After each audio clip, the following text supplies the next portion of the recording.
लेकिन किसी भी महिला के सम्मान के साथ अगर वो बुर्का पहन रही है इज्जत के साथ, तो उसके साथ ड्रेस कोड से भी ऊपर उठ के बात करनी चाहिए। अपने अंगों को, अपने शरीर के अंगों को अपनी तहजीब और अपनी सभ्यता के साथ ढांक के चलना चाहती है तो मैं समझता हूँ आपको आपत्ति नहीं होना चाहिए। बुर्का पर हमारी सरकार का ऐसा कोई नियम नहीं है, कोई कठोर नियम नहीं है। अगर कॉलेज में जाके उन्हें पढ़ने में कोई आपत्ति नहीं है तो पढ़ाने वाले को क्या आपत्ति हो सकती है, मुझे ये बताइए। कोई बुर्के में पहने जा रहा है, कोई क्रिश्चियन ड्रेस में जा रहा है, कोई साड़ी में जा रहा है, कोई तिलक लगाए हुए जा रहा है, कोई किसी तरह से जा, हमें अच्छा लगता है सर्वधर्म समभाव। नमस्कार, आप देख रहे हैं सिटीजन पोस्ट। हमारे साथ इस वक्त सुप्रीम कोर्ट के चर्चित एडवोकेट AP सिंह जी हैं। काफ़ी अच्छे से ये बेबाक होकर अपनी राय रखते हैं और तमाम विषयों पर अच्छे से बोल लेते हैं। इसीलिए हमने सोचा क्यों ना सर से इस टॉपिक पर भी बात की जाए, क्योंकि अभी गोरेगांव में विवेक विद्यालय है, महाविद्यालय है, वहाँ पर एक ड्रेस कोड लागू कर दिया गया, जिसके बाद कुछ महिलाएं बुर्का पहन के जाती हैं और सोशल मीडिया पर उनकी जो वीडियो हैं वो वायरल हो जाती हैं। तो क्योंकि देश में कहीं ना कहीं बुर्का हो या 3 तलाक पे तो कानून बन चुका है, इन मुद्दों पर लगातार बहस होती रहती है। तो सर से बात करते हैं। सर, क्या ख्याल है आपका बुर्के को लेकर कि जो सार्वजनिक जगह होती हैं, खासतौर पर स्कूल और विद्यालय? बुर्का महिलाओं के सम्मान से जुड़ा हुआ है, इज्जत से जुड़ा हुआ है। और कॉलेज है, विवेक कॉलेज है, ड्रेस कोड की बात कह लीजिए, ड्रेस कोड जैसी बात कह लो, कोई बात नहीं, मैं चलो मान ली बात ड्रेस कोड की। लेकिन किसी भी महिला के सम्मान के साथ अगर वो बुर्का पहन रही है इज्जत के साथ, तो उसके साथ ड्रेस कोड से भी ऊपर उठ के बात करनी चाहिए। वो उसका मान है, वो उसका सम्मान है, वो उसका आदर है। महिला के साथ आप धार्मिक रीति रिवाज के अनुसार मत चलिए। अगर वो अपने को संरक्षित, सुरक्षित और सुशोभित और इज्जतदार मानती है कि मैं बुर्के में ठीक महसूस करती हूँ, अपने को सेफ मानती है, तो निश्चित तौर पर उसका बुर्का नहीं हटाना चाहिए, बुर्का रहना चाहिए। मतलब आप ये कह रहे हैं कि उसकी मर्जी पे या उसके लिए ऑप्शन देना चाहिए। आप बुर्का पहन के आती हैं, जैसे ड्रेस कोड भी होता है, कोई पैंट शर्ट पहनता है, कोई साड़ी पहनता है, कोई सूट पहनता है। अब कोई बिकनी तो वो है नहीं, बुर्का है। बुर्का तो अच्छाई के लिए है। बुर्का हमारे रीति रिवाज परंपरा के तहत है। सौहार्द, घूंघट हमारे यहाँ था, तो घूंघट भी उस सभ्यता का प्रतीक था, संस्कृति का प्रतीक है। इस्लाम में पर्दा प्रथा होना, लोगों ने इसको विरोध किया कि बुर्का पर्दा प्रथा है, आज़ादी का हनन है, आज़ादी रहने दो, स्वतंत्र रहने दो। लेकिन ये आज़ादी हटाने से, ऐसी आज़ादी हटाने से क्या मतलब, जब आप उसकी आत्मा को झकझोरते। अगर वो अपने को सुरक्षित, संरक्षित और सही महसूस करती है कि वो अपने बदन को, अपने अंगों को, अपने शरीर के अंगों को अपनी तहजीब और अपनी सभ्यता के साथ ढांक के चलना चाहती है, तो मैं समझता हूँ आपको आपत्ति नहीं होना चाहिए। ये लोग जो हैं ऐसा करें, वो पाश्चात्य सभ्यता से प्रेरित हैं, पाश्चात्य सभ्यता में रंगे बने हैं। और ये वही लोग सोच सकते हैं जो बिकनी को पहनने को सोचते हैं बिकनी ठीक है, और जो आजकल प्री वेडिंग शूट होने लगे हैं, शादी से पहले के शूट होने लगे, ये उस सभ्यता संस्कृति का पर हो सकता है। बुर्का पर हमारी सरकार का ऐसा कोई नियम नहीं है, कोई कठोर नियम नहीं है। अपने ठीक है पहने, ऑफिस में पहुंचती, आइडेंटिटी दिखाना है तो आइडेंटिटी बताए, चेहरा दिखाए। एयरपोर्ट पे जाती हैं, सब जगह जाती हैं, ट्रेन में जाती हैं, बस पे जाती हैं, बाजार में जाती हैं, जहाँ जाएँ। अगर कॉलेज में जाके उन्हें पढ़ने में कोई आपत्ति नहीं है तो पढ़ाने वाले को क्या आपत्ति हो सकती है, मुझे ये बताइए। जब उन्हें बुर्का पहन के पढ़ने में आपत्ति नहीं है तो पढ़ाने वाले लेक्चरर को क्या आपत्ति है, प्रोफेसर को क्या आपत्ति है? उसे ब्लैक बोर्ड पे पढ़ाना है, लेक्चर देना है, ऑनलाइन पढ़ाना है। कई लोग ये सवाल उठाते हैं कि जब सारे बच्चे स्कूल में एक जैसी ड्रेस में हैं, तो फिर अलग से बुर्का ड्रेस पहन के जाने की जरूरत है? मैं इसीलिए कहा उनका ड्रेस कोड का धार्मिक नियम है। भेदभाव? देखिए, ड्रेस कोड ठीक बात है, लेकिन ड्रेस कोड में उसकी सहमति तो रखिए। अब कई लंबी स्कर्ट पहनती हैं बच्चियां, कई छोटी स्कर्ट पहनती हैं। मुझे लंबी स्कर्ट अच्छी लगती है पहनते बच्चे हुए, मुझे छोटी स्कर्ट नहीं अच्छी लगती। अपनी अपनी सब बताए, किसी को और छोटी स्कर्ट अच्छी लगती है, वो उनका अपना नजरिया है। कोई कहता आधा गिलास भरा है, कोई कहता आधा गिलास खाली है, पानी उतना ही है। कोई कहता है, मैं आपके न्यूज़ चैनल पे जब गया सिटीजन पोस्ट पे, तो वहाँ जाके आपने बहुत मेरा स्वागत किया और आधा गिलास भर के दूध पिलाया, आधा गिलास भर के दूध पिलाया।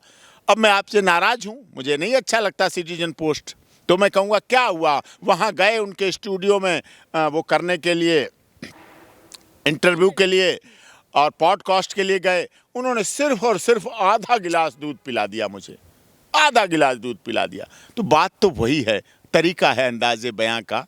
और मैं इस बात से पूरी तरह सहमत नहीं हूं। अगर पढ़ने वाले बुर्का पहनना चाहते हैं तो पढ़ाने वाले को कोई आपत्ति नहीं होना चाहिए। हाँ, ड्रेस कोड की व्यवस्था अगर यूनिवर्सिटी ग्रांट कमीशन या वहाँ का प्रदेश या वहाँ की शिक्षा व्यवस्था में कोई ऐसी बाधा आ रही है तो वो अंदर जाके अपनी टेबल पे बैठ के उतार के रख लेंगी, इतना उतार के रख लेंगी, नीचे पहने रहेंगे, उसमें क्या आपत्ति हो सकती है। तो जैसे सवाल है, इटली हो गया, मेलोनी उन्होंने भी ये ऐलान किया था कि वो मतलब ये कानून लाने की बात की है कि वहाँ पर जो सार्वजनिक स्थल है वहाँ पर बुर्का अलाउ नहीं होगा। और भी कई देश हैं जिन्होंने बुर्का बैन किया हुआ है। अब साहब, बुर्का तो सार्वजनिक स्थलों के लिए बना है, घर के लिए तो बना नहीं है। घर में तो अपने पति के सामने, अपने पिता के सामने तो बुर्का पहनने की कोई ऐसी बात होती नहीं है। इसलिए बुर्के पर इस तरह की राजनीति करना और इस तरह से करना, वो महिला से जुड़ा। अगर हमने बेटी बचाई, बेटी पढ़ाई, तो बेटी को सुरक्षित भी किया और बेटी को बढ़ाने के लिए भी काम किया, तो हमें ऐसा नहीं करना चाहिए।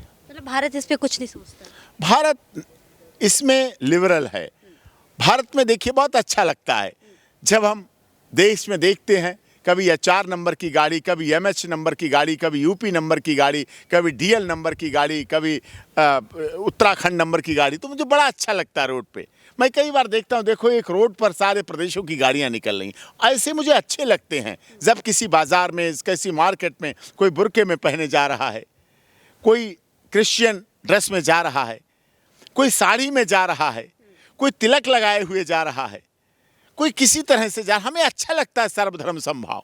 हमें अच्छा लगता है सभी धर्म के लोग खुश हैं और खुशहाली के साथ जा रहे हैं। बेटियां सड़क पर तो आईं, बेटियां कॉलेज तो पहुंची, बेटियां विद्यालय तो पहुंची, बेटियां मेडिकल कॉलेज तो पहुंची, बेटियां पत्रकारिता में तो बैठी हैं, इंटरव्यू तो ले रही हैं रात को। ये छोटी बात नहीं है, ये स्वतंत्रता है। बेटियां एशिया की हमारी सबसे अधिक बड़ी सर्विसेज में हैं, बेटियां जुडिशियल ऑफिसर हैं, न्यायिक सर्विसेज में हैं, गाड़ियां चला रही हैं, ट्रेन चला रही हैं, मेट्रो चला रही हैं, CISF में है, BSF में है, आर्मी में है, दिल्ली पुलिस में है, हर जगह बेटियां हैं। तो उनको खुलने दो, उनको उड़ने दो, उनको बढ़ने दो। लेकिन सर, अगर किसी राज्य की महिला मुख्यमंत्री अगर ये कहें कि लड़कियों को रात को बाहर ही नहीं निकलना चाहिए, तो उस पर क्या कहेंगे फिर आप? नहीं, उनका बाहर निकलने से ये नहीं मतलब वो पाबंदी लगा रही हैं। निकलें, अकेले ना निकलें। महिलाएं बहुत सुरक्षित होनी चाहिए, बेटियां हैं हमारी। देखिए, हर बेटी के साथ उसका पिता, उसका चाचा, उसका ताऊ, उसका भाई नहीं हो सकता। लेकिन जहाँ कहीं वो है, आप यहाँ हैं, इस लॉन में हैं, आपके पिता यहाँ नहीं है, आपके भाई नहीं है, आपके चाचा नहीं, लेकिन यहाँ जो पुरुष हैं जो आपको कवर कर रहे हैं, आपके कैमरा, आपके स्टूडियो, आपके चैनल, यहाँ हमारे ऑफिस स्टाफ, वो आपको बहन मान सकते हैं, वो आपकी सुरक्षा कर सकते हैं, वो आपको संरक्षण दे सकते हैं, वो उसमें अपनी बेटी देख सकते हैं। हम अपनी बेटी आप में देख सकते हैं, अपनी बहन आप में देख सकते हैं। तो वो सुरक्षा का भाव हमें आना चाहिए और इस आधार पर सबको उस कार्य के लिए करना चाहिए। उनका कहने का मतलब ये नहीं रात को ना निकलें, उनका कहने का मतलब रात को निकलें, अपने पति के साथ, पिता के साथ, भाई के साथ, देवर के साथ। ये जो बॉयफ्रेंड के साथ निकलने का कंसेप्ट है ना रात का, ये थोड़ा टिपिकल हो जाता है। बॉयफ्रेंड तो बस बॉयफ्रेंड है, परमानेंट तो है नहीं, तो कहीं कभी भी छोड़ देता है तो वो असुरक्षित हो जाती है। ऐसे में थोड़ी भावना है, इसलिए ऐसा नहीं होना चाहिए। इसलिए ऐसा नहीं होना चाहिए। हमारे यहाँ क्या है, बॉयफ्रेंड गर्लफ्रेंड ये कल्चर नहीं है हमारे यहाँ। बिन फेरे हम तेरे का व्यवहार नहीं है। लिव इन आ गया, लेकिन ये गलत है। बिन फेरे हम तेरे, जब तक तुम मेरे तब तक हम तेरे, जब तुम नहीं मेरे तो हम भी नहीं तेरे, बिन फेरे हम तेरे, ये कंसेप्ट उचित नहीं है। हमारे यहाँ विवाह एक पवित्र संरचना है और विवाह के बाद विदाई के साथ, डोली के साथ हमारी भावनाएं जाती हैं। काउंटर क्वेश्चन करना चाहते, जो अभी आपने बोला है कि यहाँ पर विवाह के अलावा या जब तक फेरे नहीं लेते तब तक कोई संबंध पॉसिबल नहीं है। इसी बयान को लेके ऐसी कुछ कई जो धर्मवाचक हैं उन्होंने कहा था, तो उस चीज़ को लेके महिलाओं ने तंज कसना शुरू कर दिया था कि ऐसे कैसे कैसे। अब महिलाएं तो ये भी कह देती मुझे टेस्ट ड्राइव करनी है, बेटा क्या करें। अब टेस्ट ड्राइव का क्या मतलब, बहन हमारी देश की बहनें, हमारी बेटियां के टेस्ट ड्राइव वाली गाड़ी है। टेस्ट ड्राइव वाली गाड़ी का महत्व समझती हो? शोरूम में सब गाड़ियां सजी धजी खड़ी रहती हैं, एक गाड़ी बाहर कबाड़ सी खड़ी रहती है, उसका नाम होता है टेस्ट ड्राइव गाड़ी। उस पर कोई भी आता है, चाबी मारता है, चल देता है। उसके साथ कोई भी आए, नाड़ी आए, पहली बार चलाने वाला गाड़ी आए, कोई भी आए, चलो जी चलो, चलो जी चलो। लेकिन जो ब्रांडेड गाड़ी है, वो उसी को सौंपी जाती है, आरसी के साथ, रजिस्ट्रेशन के साथ, सर्टिफिकेट के साथ, इंश्योरेंस के साथ, पूरी गारंटी के साथ, किताब के साथ सौंप के दी जाती। ये लीजिए, ऐसे चाबी दे के फ़ोटो खिंचाया जाता है। हमारी बहन बेटियां ऐसी हैं, टेस्ट ड्राइव वाली हमारी बहन बेटियां नहीं हैं। ये कुछ पाश्चात्य सभ्यता वाले लोग आ गए, जिन्होंने पाश्चात्य सभ्यता के द्वारा हमारे देश की सभ्यता संस्कृति को ऐसा किया है। हमारे देश की चाहे हिंदू, मुस्लिम, सिख, ईसाई, जैन, पारसी, गरीब, अमीर, दलित, शोषित, पीड़ित, मजदूर, मजलूम, कश्मीर, कन्याकुमारी, अटक, कटक, ब्रह्मपुत्र, कहीं की भी बेटियां हैं, सबका पूरा सम्मान है, सबका पूरा आदर है। और ये सभ्यता, पाश्चात्य सभ्यता बढ़ती जा रही है, लेकिन इसको ज़्यादा बढ़ाना ना चाहिए। हमारा देश सीता, सावित्री, गार्गी, अपाला, अनुसुईया, रजिया सुल्ताना, पद्मावत, हाड़ा रानी, झांसी की रानी लक्ष्मीबाई, अहिल्याबाई होलकर का देश रहा है, जो महानता के लिए जाना जाता है।